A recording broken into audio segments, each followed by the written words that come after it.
couple of years ago, the delegates to the convention asked that we put an award together that recognizes locals or members who are doing outstanding work in organizing. So the next year, the Education Minnesota Governing Board said, you know, we've got a lot of locals doing good work. This was the year before the Janus decision. So we just recognized a lot of locals at our convention about the good work that they were doing around member engagement. So this year, I'm pleased to announce that the We Are One Solidarity Award is going to be moving forward. And I'm very proud to announce that our first recipient is Vice President Paul Mueller.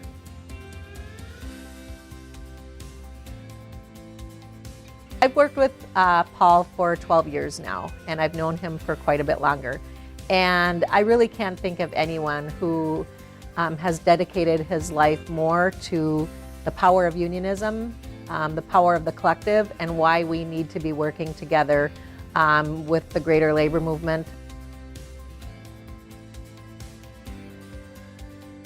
You know, I was 21 when I signed my first contract at Brooklyn Center, so I had no idea, you know. And here was a guy that was somebody that I could look up to and say, you know what, I want to do some of the things that he does. And, you know, I had I had two great mentors there. So that's probably what kept me in the profession to begin with, and that positivity, and the fact that he was so much, he was so in tune with that union piece of it. And when he migrated into Education Minnesota, I think that influence also blossomed there as well. Paul has been very good in all the years that I have known him, from when he was doing the merger talks. I spent many years with him on the governing board. I watched him as an NEA director. I watched him as a leader as he moved into leadership. And I will also say, in my 6 years of working with him as a colleague and a leader, he has been an unbelievable mentor, and is so deserving of this organizing award, because if there is anybody who really is the truth of what is organizing, it's Paul.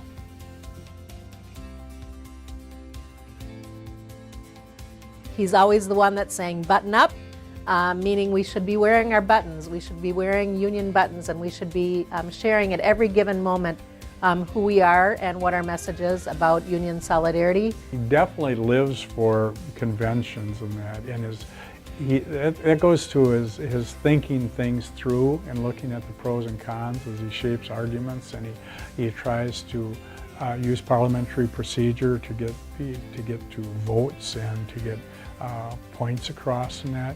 So forth.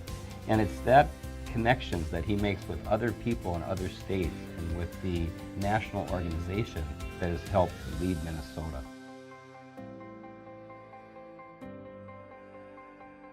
So he brought locals into the work of the AFL-CIO that previously had never been involved.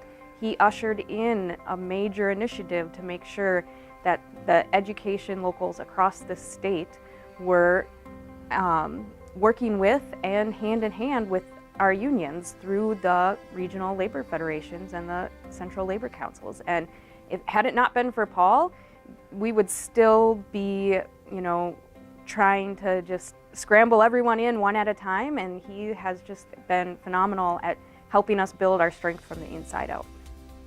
Come out and talk to our local, he always did. Yeah, I mean, he was, he would do that for any local. I'm sure everybody knows how he's been around the state talking. I did mention that to him. I said, boy, there's a lot of Facebook posts, there's a lot of pictures and everything, you know, and I think it's good once you befriend, you know, him on Facebook and everything, and you see those posts, there's a lot of things at the teaching level that you don't really have an understanding of at the national or at even the state level sometimes. So those posts help people who are teachers in the classrooms and everything get a sense of, hey, how big is our union? What is it? What's involved in our union? That kind of thing.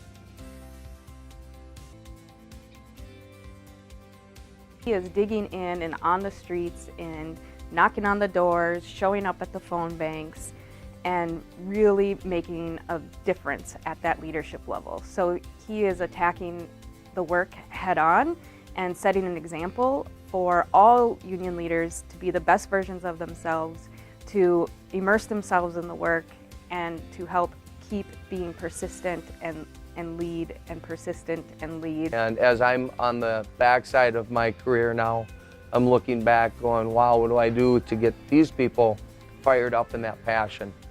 And so hopefully I'm doing some of those things that Paul did for myself. I hear him say it often, is, we're standing on the shoulders of giants. And so at this point for me, Paul is one of those giants for me, because it is this visionary piece that he had, and he's never veered from that path. And so I am so appreciative of the work, the countless hours, the time commitment that it takes of all of these things he's done, because organizing has always been a key thing for Paul.